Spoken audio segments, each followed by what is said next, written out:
the United States are furious. They are absolutely losing it because China has just signed a security pact with the Solomon Islands. What does this mean? This means potentially that the Chinese could put a base there, a military base. And I really love this story so much. You know why? Because it exposes so perfectly the double standard, the hypocrisy of how, you know, if China potentially puts a base in the Solomon Islands, which is 2,000 kilometers away from Australia, that's a threat to the Australians. It's a threat to the Americans. But NATO giving Ukraine weapons and training Ukrainians and dangling membership in front of them, that's not a threat to Russia. That's Putin propaganda. You're really funny. You're really funny. You're really, really funny. I should say 3,000 kilometers. In any case, let me show you the headline from the New York Times. And this is very funny because they changed the headline. It says, why a Chinese security deal in the Pacific could ripple through the world. That's not the original title. If you scroll down, originally they had given it another title. So hold on a second. I'm just gonna click on full article and scroll down, and you'll see underneath that the original title was "Why China's Security Pact with the Solomon Islands is a Threat." Oh, okay. So that's a threat.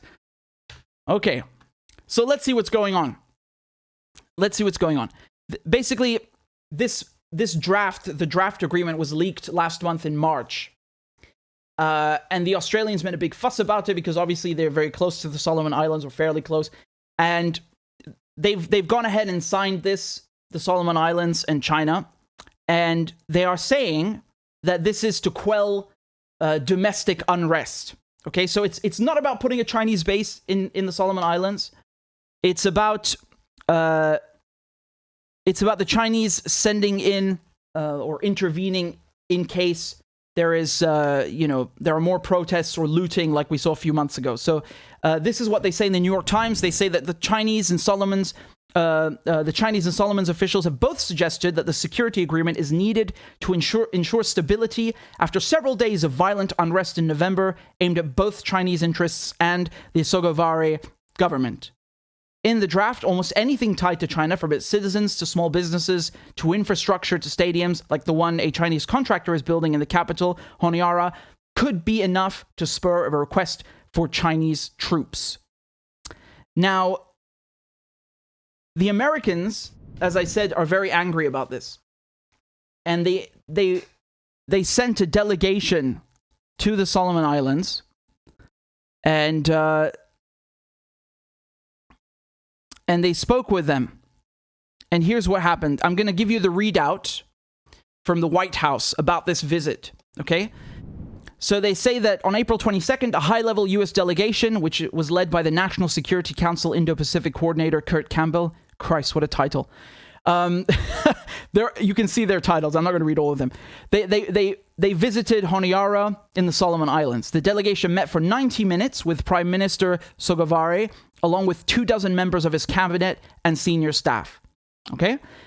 And this was the final leg of their trip in the Pacific. And what about the base? So what about the Chinese? Now, if we go down here, they say that the two sides engaged in substantial discussion around the recently signed... hold on, let me go back. The two sides engaged in substantial discussion around the recently signed security agreement between Solomon Islands and China. Solomon Islands representatives indicated that the agreement had solely domestic applications. So like we were saying, it's to quell unrest. But the US delegation noted there are potential regional security implications of the accord, including for the United States and its allies and partners. So just for you to visualize, these are the Solomon Islands, okay? Australia's right here, next door. And the United States is all the way over here, okay? So going back to the New York Times article, to the White House statement and what they were saying, they say that if steps are taken to establish a de facto military, a permanent military presence power projection capabilities or a military installation, the US delegation noted that the United States would then have significant concerns and respond accordingly. So basically, they're threatening them. I'm translating that from diplomat to English. That's a threat. They're saying if you put a permanent Chinese base there, or you give them power projection capabilities, meaning that you give them a foothold, right? We're going to respond accordingly. That means we will bomb you. That's what it means.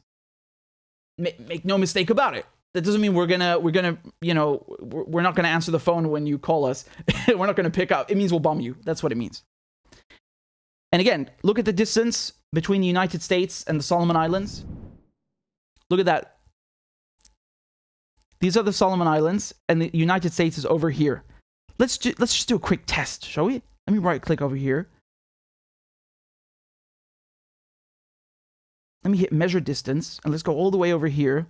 Okay, to be fair, let's just look at Hawaii, at Honolulu. Okay, distance to here. What have we got? So 5,700 kilometers. That's 3,600 miles. So for the United States, the Solomon Islands, potentially, maybe having a Chinese base, almost 6,000 kilometers away, is a security threat. But Ukraine, which shares a border with Russia, Ukraine having NATO training for interoperability, NATO weapons, potential NATO membership, that's not a threat to Russia. Oh no, that's a Putin propaganda. How dare you? I love the double standards. I love this because this comes at the right time. And we already knew this double standard exists. We already knew this. But it's so lovely to see it again in your face, although many people don't want to see it. And here, of course, is a headline from The Guardian, and they say the United States will not rule out military action if China establishes a base in the Solomon Islands.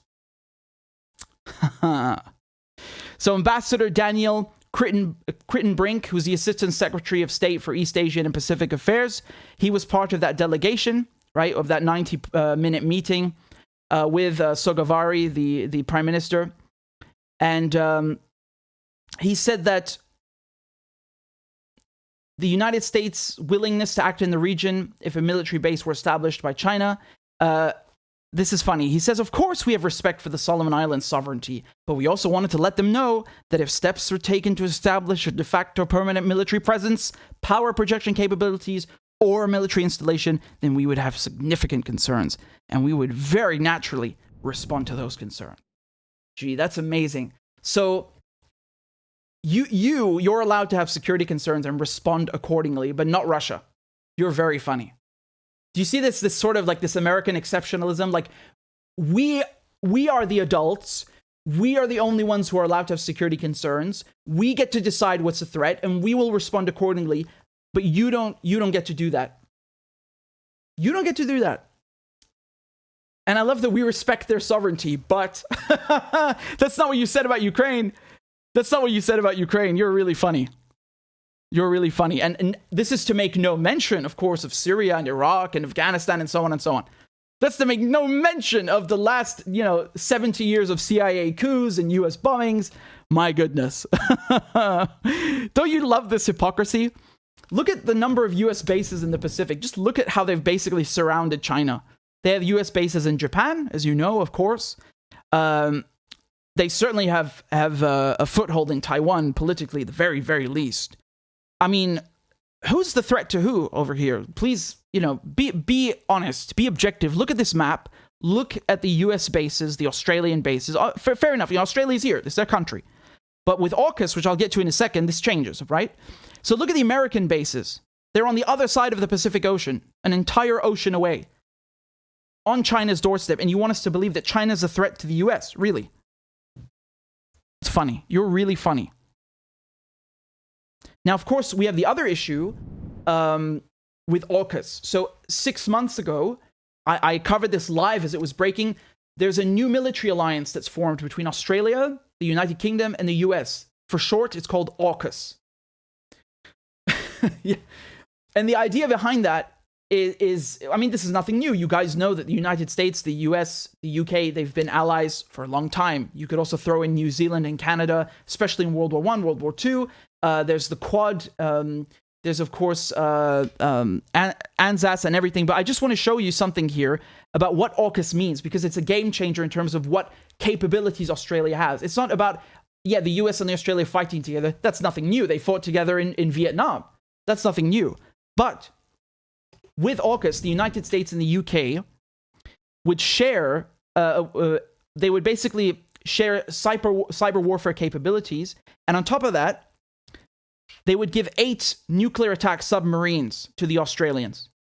8 nuclear attack submarines. Now, just to explain what that means, that doesn't mean that the Australians are going to get nuclear weapons, because there are submarines that can fire nuclear weapons. They're talking about nuclear-powered submarines. So it's a submarine that can stay submerged underwater for many weeks, provided you have enough food for the crew and so on.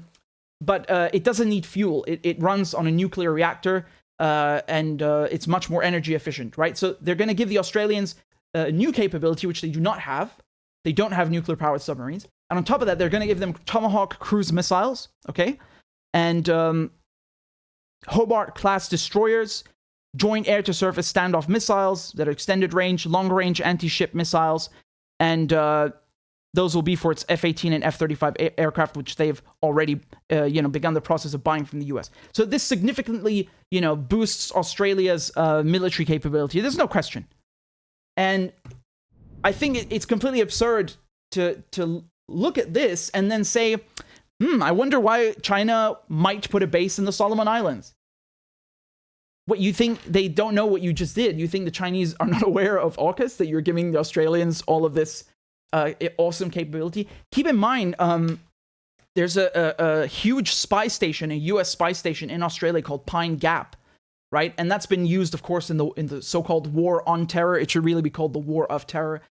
It gives the United States huge power projection capabilities, and of course, people jokingly refer to Australia as an unsinkable American aircraft carrier, because it really, the Americans have so many privileges in Australia. They can even use Australian military bases. They have their own ships that are docked there, planes, the spy station at Pine Gap. It's enormous. It's quite frankly enormous. You should never underestimate the degree to which Australia is integrated into the United States military. It plays a huge role. I know you don't hear about it much, but seriously, it plays a huge role, and especially with this pivot to China, which they've been talking about, right? Oh, we're done with Afghanistan. Let's go start some more shit. The pivot to the east, the pivot to China. So Australia has elections coming up very soon, right? And you have people in Australia, they're throwing mud at each other, basically saying that, oh, look what you've done on your watch. The Australians, the Chinese are going to potentially put a base in the Solomon Islands. And Peter Dutton, who's he's a real character, this guy. He's the Australian Defense Minister. And look what he's saying now.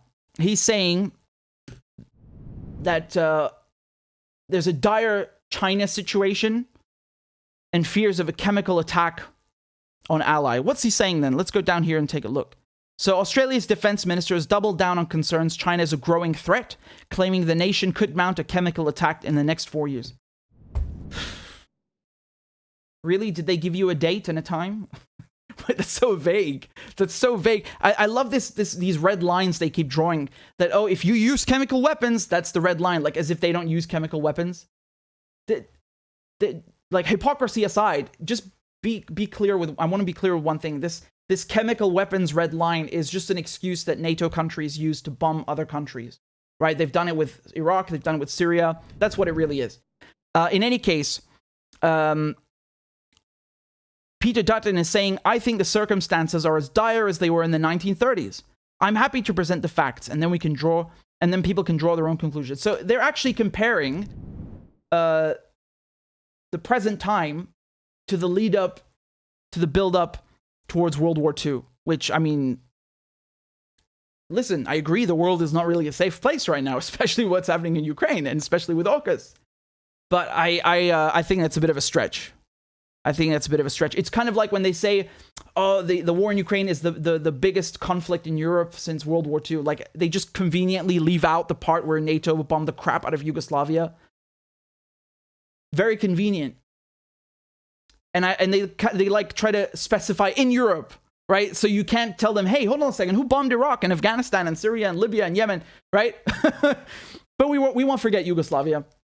We won't forget that. But it's the same sort of thing. They try to like draw from this World War II, I don't know what to call it, nostalgia, epicness, whatever it is, to boost their claims. But it ends up just looking ridiculous. It's like when people say Putin is Hitler. Do you know what that means? That tells me you don't know anything about World War II or Russia, and you're actually minimizing the crimes of the Nazis and the crimes of Hitler, because this is an absurd comparison. It's an insult to everybody who died in World War II, everybody who died in the Holocaust, everybody who died fighting the Nazis. You're a fucking idiot. And this is the same line, like, oh my God, it's World War II again. No, it's not. If it gets to a World War, the situation where we have a World War III, it's going to be entirely NATO's fault because they won't stop provoking China and Russia. But it's not comparable. The evil is coming from Wall Street in the military-industrial complex, so let's not get that twisted. Now, I want to show you, there's a clip of Peter Dutton, who's he's the Australian Defence Minister, and he went on, I think it was Sky News, to talk about this whole situation with the Solomon Islands. And I wanted to show you what he's saying.